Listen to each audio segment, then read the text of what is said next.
ಶಾರದಾ ಶಾರದಾಂಭೋಜ ವದನಾ ವದನಾಂಬುಜೆ ಸರ್ವದಾ ಸರ್ವದಾಸ್ಮಾಕಂ ಸನ್ನಿಧಿಂ ಕ್ರಿಯಾತ್. ಸಹೃದಯ ಬಂಧುಗಳೇ, ಕಾರ್ತ್ಯವೀರ್ಯಾರ್ಜುನ ಯಕ್ಷಗಾನ ಪ್ರಸಂಗ ಪಠ್ಯದಲ್ಲಿ ಕಾರ್ತ್ಯವೀರ್ಯರಿಗೂ ಪರಶುರಾಮನಿಗೂ ಯುದ್ಧ ಸಮನಿಸಿದಾಗ ಕಾರ್ತವೀರ್ಯ ಪರಶುರಾಮನ ಬಳಿ ಒಂದು ಮಾತನ್ನ ಆಡುತ್ತಾನೆ.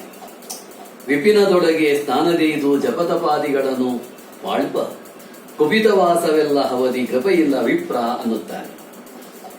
ನೀವೆಲ್ಲ ಅರಣ್ಯದಲ್ಲಿ ಇದ್ದುಕೊಂಡು ತಪಸ್ಸು ಮಾಡುವವರು, ಸ್ನಾನ ಸಂಧ್ಯಾವಂದನಾದಿಗಳನ್ನು ಮಾಡಿಕೊಂಡಿರುವವರು, ಜಪ ತಪ ಹೋಮಗಳನ್ನ ಮಾಡ್ತಾ ಕಾಲವನ್ನ ಕಳೆಯುವವರು, ನೀವು ಸಮರಕ್ಕೆ ಯೋಗ್ಯರಲ್ಲ, ನೀವು ಕೃಪೆಗೆ ಪಾತ್ರರೂ ಅಲ್ಲ ಅಂತ ಆ ಪರಶುರಾಮನನ್ನ ಅಂಡರ್ ಎಸ್ಟಿಮೇಟ್ ಮಾಡುತ್ತಾನೆ ಅವನು. ಋಷಿ ಮುನಿಗಳ ಬಗ್ಗೆ ಕಾರ್ತ್ಯವೀರ್ಯಾರ್ಜುನನ ಈ ಗ್ರಹಿಕೆ ಏನಿದೆಯೋ ಆ ಗ್ರಹಿಕೆ ಅದು ಕೇವಲ ಕಾರ್ತ್ಯವೀರ್ಯಾರ್ಜುನನದಷ್ಟೇ ಅಲ್ಲ, ಅದು ಭಾರತೀಯ ಸಮುದಾಯದ ಅನೇಕ ಜನರ ಅಭಿಪ್ರಾಯ ಆಗಿದೆ, ಅದೇ ಗ್ರಹಿಕೆ ಆಗಿದೆ, ಅದೇ ತಿಳುವಳಿಕೆ ಆಗಿದೆ. ಋಷಿ ಮುನಿಗಳು ಅಂದರೆ ಅಡವಿಯಲ್ಲಿ ತಪಸ್ಸು ಮಾಡಿಕೊಂಡಿರ್ತಾರೆ, ಸ್ನಾನವನ್ನ ಮಾಡಿಕೊಂಡು ಯಾವುದೋ ಏಕಾಂತ ಗುಹೆಯಲ್ಲಿ ತಪಸ್ಸನ್ನ ಮಾಡುತ್ತಾರೆ. ಅವರಿಗೆ ಬೇರೆ ಕೆಲಸ ಇಲ್ಲ, ಅವರು ಬರೀ ಪರಲೌಕಿಕ ಚಿಂತನೆಯನ್ನೇ ಮಾಡ್ತಾರೆ, ಪಾರಲೋಕದ ಚಿಂತನೆಯನ್ನು ಮಾಡ್ತಾರೆ, ಇಹಲೋಕದ ಚಿಂತನೆಯನ್ನ ಬಿಟ್ಟು ಬಿಡ್ತಾರೆ ಎನ್ನುವ ಅಭಿಪ್ರಾಯ ಬಹಳ ಮಂದಿಗೆ ಇದೆ. ಭಾರತೀಯರಲ್ಲಿ ಬಹಳ ಮಂದಿಗೆ ಆ ಗ್ರಹಿಕೆ ಇದೆ, ಆ ತಿಳುವಳಿಕೆ ಇದೆ. ಇಂತಹ ಗ್ರಹಿಕೆ ಉಳ್ಳ ತಿಳುವಳಿಕೆ ಉಳ್ಳ ಜನ ನಮಗೆ ಲೆಕ್ಕವಿಲ್ಲದಷ್ಟು ಸಿಗ್ತಾರೆ. ಹೆಜ್ಜೆ ಹೆಜ್ಜೆಗೂ ಕೂಡ ಅಂತವರು ಸಿಗ್ತಾರೆ. ಪುರಾಣವನ್ನ ಅಭ್ಯಸಿಸಿದವರಿಗೆ, ಪುರಾಣ ಪ್ರಪಂಚವನ್ನ ಒಳಹೊಕ್ಕು ನೋಡಿದವರಿಗೆ, ಅವರ ಜೀವನವನ್ನ ಅರಿತವರಿಗೆ ಖಂಡಿತಕ್ಕೂ ಈ ಗ್ರಹಿಕೆ ತಪ್ಪು ಅಂತ ಅನ್ನಿಸ್ತದೆ. ಹಾಗೆ ಅವರು ತಿಳಿದುಕೊಂಡಿದ್ದರೆ ಸರ್ವಥಾ ಅದು ತಪ್ಪು ಅನ್ನೋದರ ಬಗ್ಗೆ ಸಂಶಯವೇ ಇಲ್ಲ. ನಮ್ಮಲ್ಲಿ ಬಹಳ ಮಂದಿಗೆ ಋಷಿ ಮುನಿಗಳೆಂದರೆ ಅವರು ಸದಾ ಧ್ಯಾನವನ್ನು ಮಾಡುವವರು, ಆಮೇಲೆ ಅರಣ್ಯವಾಸ ಅವರಿಗೆ ಸಹಜವಾದದ್ದು, ಅವರಿಗೆ ಹೋಮ ಹವನಗಳು ನಿತ್ಯ ಕರ್ಮ, ಒಂದು ಗುಹೆಯಲ್ಲಿ ಕೂತುಕೊಂಡು ತಪಸ್ಸನ್ನ ಮಾಡ್ತಾ ಇರ್ತಾರೆ, ದೇಹದಂಡನೆ ಮಾಡ್ತಾರೆ, ತಣ್ಣೀರು ಸ್ನಾನವನ್ನು ಮಾಡ್ತಾರೆ, ಗಡ್ಡೆ ಗೆಣಸುಗಳನ್ನು ತಿಂದುಕೊಂಡು ಬದುಕ್ತಾರೆ. ಅವರು ಸಮಾಜ ಜೀವನಕ್ಕೆ ಹೊರತಾದವರು, ಸಮಾಜಕ್ಕೆ ದೂರವಾದವರು, ಅವರಿಗೆ ಸಜ್ಜನರು ಒಂದೇ ದುರ್ಜನರು ಒಂದೇ ಅಂತಹ ತಟಸ್ಥ ಮನೋಭಾವವನ್ನ ಹೊಂದಿರ್ತಾರೆ. ಅವರಿಗೆ ಸೌಜನ್ಯ ಮತ್ತು ದೌರ್ಜನ್ಯದ ಅಥವಾ ದೌಢ್ಯ ಮತ್ತು ದೌರ್ಜನ್ಯದ ಆ ತಾರತಮ್ಯ ಗೊತ್ತೇ ಇರುವುದಿಲ್ಲ ಅನ್ನುವ ಭಾವ ನಮ್ಮಲ್ಲಿ ಬಹಳ ಮಂದಿಗೆ ಇದೆ. ಆದರೆ ಪ್ರಾಚೀನ ಋಷಿ ಮುನಿಗಳು ಹಾಗೆ ಇರಲಿಲ್ಲ. ಅವರು ಕಷ್ಟಪಟ್ಟು ದುಡಿತಿದ್ರು. ಬೌದ್ಧ ವಿಹಾರದಂತಹ ಶೂನ್ಯ ಸ್ಥಳದಲ್ಲಿ ಅವರು ಎಂದೂ ವಾಸ ಮಾಡಲಿಲ್ಲ. ಅವರು ಆಶ್ರಮಗಳಲ್ಲಿ ವಾಸವನ್ನ ಮಾಡುತ್ತಿದ್ರು. ಆಶ್ರಮ ಅಂದರೆ ಏನು? ಶ್ರಮವಾಗಿ ದುಡಿದು, ಶ್ರಮಪಟ್ಟು ದುಡಿದು, ಪ್ರಕೃತಿಯೊಡನೆ ಸ್ನೇಹದಿಂದ ಬಾಳುವ ಒಂದು ಕ್ಷೇತ್ರ. ಆ ಕ್ಷೇತ್ರದಲ್ಲಿ ಅವರು ವಾಸ ಮಾಡ್ತಿದ್ರು. ಅವರ ಆಶ್ರಮ ಗುಡಿಸಲುಗಳು ಆಗಿರಲಿಲ್ಲ. ಸಾವಿರಾರು ವಿದ್ಯಾರ್ಥಿಗಳಿಗೆ ಉಚಿತವಾಗಿ ವಿದ್ಯಾದಾನವನ್ನು ಮಾಡ್ತಿದ್ರು. ಅವರಿಗೆ ಬೇಕಾದ ಅನ್ನವನ್ನ ಅವರು ಒದಗಿಸ್ತಿದ್ರು. ಮತ್ತೆ ಅಲ್ಲಿಯ ಋಷಿ ಮುನಿಗಳು, ವಟುಗಳು ಎಲ್ಲರೂ ಕೂಡ ಅವರಿಗೆ ಬೇಕಾದಂತಹ ಅನ್ನವನ್ನ ಅವರು ಪಡೆದುಕೊಳ್ತಿದ್ರು, ಸಂಪಾದನೆ ಮಾಡಿಕೊಳ್ತಿದ್ರು.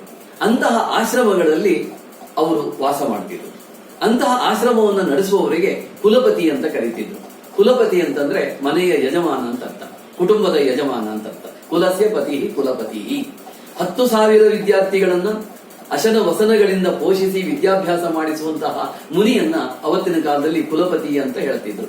ಮುನೀನಾಂ 10,000 ಯೋನ್ನದಾನ ಪೋಷಣಾತ್ ಅಧ್ಯಾಪಯತಿ ವಿಪ್ರರ್ಷಿ ರಸೌ ಕುಲಪತಿ ಸ್ಮೃತಃ ಅಂತ ಒಂದು ಮಾತು ಬರ್ತದೆ.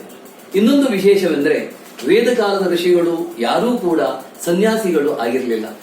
ಎಲ್ಲೋ ಒಬ್ಬ ಶುಕ, ನಾರದ, ದುರ್ವಾಸರಂತಹ ಕೆಲವು ವಿರಕ್ತರನ್ನ ಬಿಟ್ಟರೆ ಉಳಿದೆಲ್ಲ ಋಷಿ ಮುನಿಗಳು ಕೂಡ ಗೃಹಸ್ಥರಾಗಿದ್ರು, ಪತ್ನಿ ಪುತ್ರಾದಿಗಳನ್ನ ಹೊಂದಿದ್ರು, ಅತಿಥಿ ಅಭ್ಯಾಗತರನ್ನ ಸತ್ಕರಿಸುತ್ತಿದ್ರು. ಮತ್ತೆ ಅನೇಕ ವಿಧದಲ್ಲಿ ಅವರು ಗೃಹಸ್ಥರಾಗಿ ಕಾಲವನ್ನ ಕಳೆದಿದ್ರು. ಆಮೇಲೆ ಮಧ್ಯ ಮಧ್ಯದಲ್ಲಿ ಅವರು ನಿತ್ಯ ನೈಮಿತ್ತಿಕ ಕರ್ಮಗಳನ್ನು ಕೂಡ ಮಾಡ್ತಿದ್ರು. ಸಂದರ್ಭ ಬಂದ್ರೆ ಬಿಲ್ಲು ಬಾಣಗಳನ್ನು ಕೂಡ ಹಿಡಿದು ಯುದ್ಧ ಮಾಡುವುದಕ್ಕೂ ಸನ್ನದ್ಧರಾಗ್ತಿದ್ರು. ಕತ್ತಿ ಹಿಡಿದು ಯುದ್ಧ ಮಾಡುವುದಕ್ಕೆ ಬೇಕಾದಷ್ಟು ದಾಖಲೆಗಳು ನಮಗೆ ಸಿಗುತ್ತವೆ. ಅವರೆಂದೂ ಕೂಡ ಸಮಾಜದಲ್ಲಿ ಒಂದು ತುತ್ತು ಕೂಳಿಗೆ ಹೊರೆಯಾಗಿ ಬದುಕ್ತಿರಲಿಲ್ಲ. ತಮಗೆ ಬೇಕಾದುದೆಲ್ಲವನ್ನು ಭೂಮಿಯಲ್ಲಿ ಬಿತ್ತಿ ಬೆಳೀತಿದ್ರು. ಅವರು ಬೋಧಿಸುವ ವಿದ್ಯೆಯೂ ಕೂಡ ಅಷ್ಟೇನೆ. ಅದು ಕೇವಲ ಅಧ್ಯಾತ್ಮ ವಿದ್ಯೆಯಾಗಿರಲಿಲ್ಲ. ಅದರ ಅಂಗಗಳಾದ ಶಿಕ್ಷಾ, ವ್ಯಾಕರಣ, ಛಂದಸ್ಸು, ನಿರುಕ್ತ, ಜ್ಯೋತಿಷ, ಕಲ್ಪ ಮೊದಲಾದವುಗಳನ್ನು ಕೂಡ ಬೋಧಿಸುತ್ತಿದ್ದರು. ಇವುಗಳೊಟ್ಟಿಗೆ ಲೋಕೋಪಯುಕ್ತವಾದಂತಹ ಶಿಲ್ಪ, ಗಾಂಧರ್ವ, ಚಿತ್ರಕಲೆ, ನಾಟ್ಯ, ಧನುರ್ವೇದ ಮುಂತಾದವನ್ನು ಕೂಡ ಅವರು ಬೋಧಿಸುತ್ತಿದ್ದರು.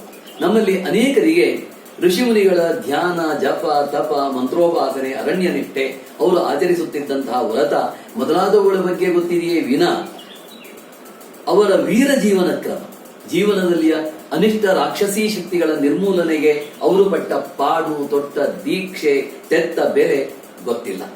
ಅವರ ದೂರದರ್ಶಿತ್ವ, ಜೀವನ ಸಮಗ್ರತೆಯ ದರ್ಶನ, ಅವರು ರಾಜಕೀಯವನ್ನು ಕಂಡ ಬಗೆ, ಧಾರ್ಮಿಕ ನೆಲೆಗೆ ಮತ್ತು ಅದರ ರಕ್ಷಣೆಗೆ ಅವರೆಷ್ಟು ಸನ್ನದ್ಧರಾಗಿದ್ರು, ಅಂತಹ ಒಂದು ಸದ್ರಾಜಕೀಯವನ್ನು ಬೆಳೆಸುವುದಕ್ಕೆ ಅವರೆಷ್ಟು ಕಂಕಣಬದ್ಧರಾಗಿದ್ರು, ಸಕ್ರಿಯರಾಗಿದ್ರು ಅನ್ನೋದು ಬಹಳ ಮಂದಿಗೆ ಗೊತ್ತಿಲ್ಲ. ಉದಾಹರಣೆಗೆ ಕಶ್ಯಪರು ಎಲ್ಲಿದ್ರು ನಾವು ಯೋಚನೆ ಮಾಡಬೇಕಾದಂತಹ ಸಂಗತಿ. ಕಶ್ಯಪರು ಕಶ್ಯಪ ಮೇರುವಿನಲ್ಲಿ, ಇವತ್ತು ನಾವೇನು ಕಾಶ್ಮೀರವನ್ನ ಭಯೋತ್ಪಾದಕರ ತಾಣ ಅಂತ ಕರಿತೀವೋ, ಇವತ್ತು ಇಂದಿನ ಕಾಲದಲ್ಲಿ ಯಾವುದು ಭಯೋತ್ಪಾದಕರ ತಾಣ ಆಯಿತು ಅಂತಹ ಕಾಶ್ಮೀರದಲ್ಲಿ ಕಶ್ಯಪರು ವಾಸವನ್ನ ಮಾಡ್ತಿದ್ರು. ವಸಿಷ್ಠರು ಸರಿಯೂ ನದಿಯ ದಡದಲ್ಲಿ ಇದ್ದರು. ಆಂಗಿರಸರು ಸಿಂಧೂ ತೀರದಲ್ಲೂ, ಅತ್ರಿಗಳು ಗಂಗಾ ತಟದಲ್ಲೂ, ಕಣ್ವರು ಕೃಷ್ಣಾ ತಟದಲ್ಲೂ, ಕುತ್ಸರು ಸರಸ್ವತಿ ನದಿಯ ತಟದಲ್ಲೂ, ಗೌತಮರು ಹಿಮಾಲಯದ ಪಾರ್ಶ್ವದಲ್ಲಿಯೂ ಕಾಲವನ್ನು ಕಳೆಯುತ್ತಿದ್ದರು. ಅಗಸ್ತ್ಯರು ಕಾವೇರಿ ನದಿಯ ದಡದಲ್ಲಿ ಇದ್ದರು ಅನ್ನುವುದಕ್ಕೆ ಬೇಕಾದಷ್ಟು ಐತಿಹ್ಯಗಳು, ಇತಿಹಾಸಗಳು ನಮಗೆ ದೊರೆಯುತ್ತವೆ. ಇವರೆಲ್ಲರೂ ಕುಲಪತಿಗಳಾಗಿದ್ರು ಅನ್ನುವುದು ವಿಶೇಷ. ಇವರೆಲ್ಲರೂ ರಾಕ್ಷಸೀ ಶಕ್ತಿಗಳ ನಿರ್ಮೂಲನೆಗೆ, ಅನಿಷ್ಟ ಶಕ್ತಿಗಳ ವಿಧ್ವಂಸಕ್ಕೆ ಹೋರಾಟವನ್ನು ಮಾಡ್ತಾ ಇದ್ರು ಅನ್ನುವುದು ನಮ್ಮಲ್ಲಿ ಬಹಳ ಮಂದಿಗೆ ಗೊತ್ತಿಲ್ಲ. ಇದರ ಜೊತೆಗೆ ನಾವು ಇನ್ನೂ ಒಂದು ವಿಷಯವನ್ನ ಗ್ರಹಿಸಬೇಕು. ಯುದ್ಧವು ಕರ್ತವ್ಯವೆಂಬುದು, ಯುದ್ಧ ಕರ್ತವ್ಯವೆಂಬ ಉಪದೇಶ ಕ್ಷತ್ರಿಯರಿಗೆ ಮಾತ್ರ ಅಲ್ಲ, ಅದು ಬ್ರಾಹ್ಮಣರಿಗೂ ಕೂಡ ಇತ್ತು ಎಂಬುದನ್ನು ಪುರಾಣ ಇತಿಹಾಸಗಳು ಸಾರುತ್ತವೆ. ಕ್ಷತ್ರಿಯರು ಶಸ್ತ್ರಾಸ್ತ್ರಗಳಿಂದ ಯುದ್ಧವನ್ನು ಮಾಡಿದರೆ, ಬ್ರಾಹ್ಮಣರು ತಪೋಬಲ, ವಿದ್ಯಾಬಲ, ವಿವೇಕ ಬಲಗಳಿಂದ ಯುದ್ಧವನ್ನ ಮಾಡುತ್ತಿದ್ದರು. ಕ್ಷತ್ರಿಯರ ಯುದ್ಧ ದೇಹದ್ದು, ಬ್ರಾಹ್ಮಣರ ಯುದ್ಧ ಮನಸ್ಸು, ಬುದ್ಧಿಗಳದು. ಅದಕ್ಕೂ ದುಷ್ಟರು ಬಗ್ಗದಿದ್ದಾಗ ಬ್ರಾಹ್ಮಣರೇ ಶಸ್ತ್ರಾಸ್ತ್ರಗಳನ್ನ ಹಿಡಿಯುತ್ತಿದ್ದರು. ಅದಕ್ಕೊಂದು ಸುಂದರ ಉದಾಹರಣೆ ಅಂತಂದ್ರೆ ಪರಶುರಾಮರು ದುಷ್ಟ ಕ್ಷತ್ರಿಯರನ್ನ ನಿರ್ಮೂಲನ ಮಾಡುವುದಕ್ಕಾಗಿ 21 ಸಾರಿ ಭೂಪ್ರದಕ್ಷಿಣೆಯನ್ನ ಮಾಡಿದರು. ತಪೋಭೂಮಿಯನ್ನ ಛಾತ್ರಭೂಮಿಯನ್ನಾಗಿ ಪರಿವರ್ತಿಸಿದ ಕೀರ್ತಿ, ಆ ದೀಕ್ಷೆ, ಆ ಲೋಕ ಕಲ್ಯಾಣಕ್ಕಾಗಿ ಅವರು ಹೊತ್ತಂತಹ ದೀಕ್ಷೆ, ಅದು ಭಾರ್ಗವ ವಂಶಜರಿಗೆ ಸೇರಬೇಕು. ಪರಶುರಾಮರು ಭಾರ್ಗವ ವಂಶದ ಕುಡಿ. ದುಷ್ಟಕ್ಷತ್ರಿಯರ ವಿರುದ್ಧ ಭೃಗು ವಂಶಜರು ಅದಾವಪರಿ ಯುದ್ಧವನ್ನ ಸಾರಿದ್ರು ಅಂತಂದ್ರೆ, ಅತ್ರಿಣಾತ್ವ ಕ್ರಿಮೇ ಹನ್ಮಿ ಕಣ್ವೇನ ಜಮದಗ್ನಿನ, ಕ್ರಿಮಿಗಳಂತೆ ಕಂಟಕಪ್ರಾಯರಾದ ದುಷ್ಟ ಅರಸರೇ, ಅತ್ರಿ, ಕಣ್ವ ಮತ್ತು ಜಮದಗ್ನಿಯ ಹೆಸರನ್ನ ಹೇಳಿ ನಿಮ್ಮನ್ನ ಸಂಹಾರ ಮಾಡುತ್ತೇನೆ ಎಂಬ ಘೋಷವಾಕ್ಯವನ್ನ ಅವರು ಹೊರಡಿಸಿದ್ರು. ಇದರಿಂದ ನಮಗೆ ಅರ್ಥ ಆಗ್ತದೆ ಅವರಲ್ಲಿ ಎಂತಹ ಕ್ಷಾತ್ರ ರಕ್ತ ಹರಿತಿತ್ತು ಅನ್ನುವುದು. ಬಾಹುಮೇ ಬಲವಿಂದ್ರಿಯಂ, ಹಸ್ತೋಮೇ ಕರ್ಮವೀರ್ಯಂ, ಆತ್ಮಾಕ್ಷತ್ರ ಮುರೋಮಮ, ನನ್ನ ತೋಳುಗಳಲ್ಲಿ ಒಂದು ಬಲ, ಇನ್ನೊಂದು ಇಂದ್ರಿಯ, ನನ್ನ ಕೈಗಳಲ್ಲಿ ಒಂದು ಕರ್ಮ, ಇನ್ನೊಂದು ವೀರ್ಯ, ಒಂದು ಕೈ ಕೆಲಸ ಮಾಡುವುದಕ್ಕೆ, ಇನ್ನೊಂದು ಕೈ ಪರಾಕ್ರಮವನ್ನು ತೋರುವುದಕ್ಕೆ ನನ್ನ ಆತ್ಮವೇ ಕ್ಷಾತ್ರವಾಗಿದೆ ಅಂತ ಅವರು ಹೇಳ್ತಿದ್ರು. ಇವೆಲ್ಲವನ್ನು ಗಮನಿಸಿದಾಗ ಋಷಿಮುನಿಗಳೆಂದರೆ ಕೇವಲ ಜಪತಪ ಮಾಡುತ್ತಿದ್ರು, ಹೋಮಹವನಗಳ ಯಜ್ಞಗಳನ್ನು ಮಾಡುತ್ತಿದ್ರು. ಅವರು ಬರೀ ಪಾರಲೌಕಿಕ ಚಿಂತನೆಯನ್ನ ಮಾಡುತ್ತಿದ್ರು, ಇಹದ ಚಿಂತನೆಯನ್ನೇ ಮಾಡುತ್ತಿರಲಿಲ್ಲ ಎಂಬ ಅಪಕಲ್ಪನೆ ಬಿದ್ದು ಹೋಗ್ತದೆ. ಇವೆಲ್ಲದರ ಹಿನ್ನೆಲೆಯಲ್ಲಿ ತಿಳಿದು ಬರುವ ಸಂಗತಿ ಎಂದರೆ, ಋಷಿಮುನಿಗಳು ಕ್ಷತ್ರಿಯರಷ್ಟೇ ವೀರರಾಗಿದ್ದರು. ಸಂದರ್ಭ ಬಂದ್ರೆ ಕತ್ತಿ ಗುರಾಣಿಗಳನ್ನ ಹಿಡಿತಿದ್ರು.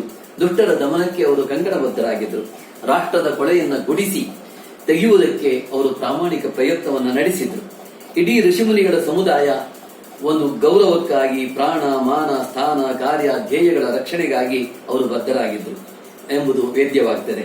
ಕ್ಷತ್ರಿಯರು ಬಾಹುಯುದ್ಧವನ್ನು ಮಾಡಿದರೆ ಋಷಿಮುನಿಗಳು ಮನೋಯುದ್ಧ, ಬುದ್ಧಿಯುದ್ಧಗಳನ್ನ ಮಾಡ್ತಿದ್ರು. ಅವು ಸಾಕಾಗದಿದ್ರೆ ಶಸ್ತ್ರಗಳನ್ನ ಹಿಡಿತಿದ್ರು ಎಂಬುದು ಸೂರ್ಯ ಬೆಳಕಿನಷ್ಟೇ ಸತ್ಯವಾದ ಸಂಗತಿ. ಅವರು ಈ ದುಷ್ಟರು ಬಂದ್ರೆ ಅವರು ಬಲಿಷ್ಠರು ಅಂತ ಹೇಳಿ ಹೆದರಿ ಓಡಿ ಹೋಗ್ತಿರ್ಲಿಲ್ಲ. ಅವರು ಅದನ್ನ ಬಗ್ಗು ಬಡಿಯುವುದಕ್ಕೆ, ಅವರನ್ನ ಸಂಹಾರ ಮಾಡುವುದಕ್ಕೆ ಸನ್ನದ್ಧರಾಗ್ತಿದ್ರು. ಇನ್ನು ಋಷಿಮುನಿಗಳಲ್ಲಿ ಕ್ಷಾತ್ರ ಮತ್ತು ಬ್ರಾಹ್ಮ ಎರಡೂ ಮೇಳೈಸಿತ್ತು ಅನ್ನುವುದಕ್ಕೆ ಒಂದು ಮಾತನ್ನ ಉದಾಹರಿಸಬಹುದು ಅಂತ ಅನ್ನಿಸ್ತದೆ.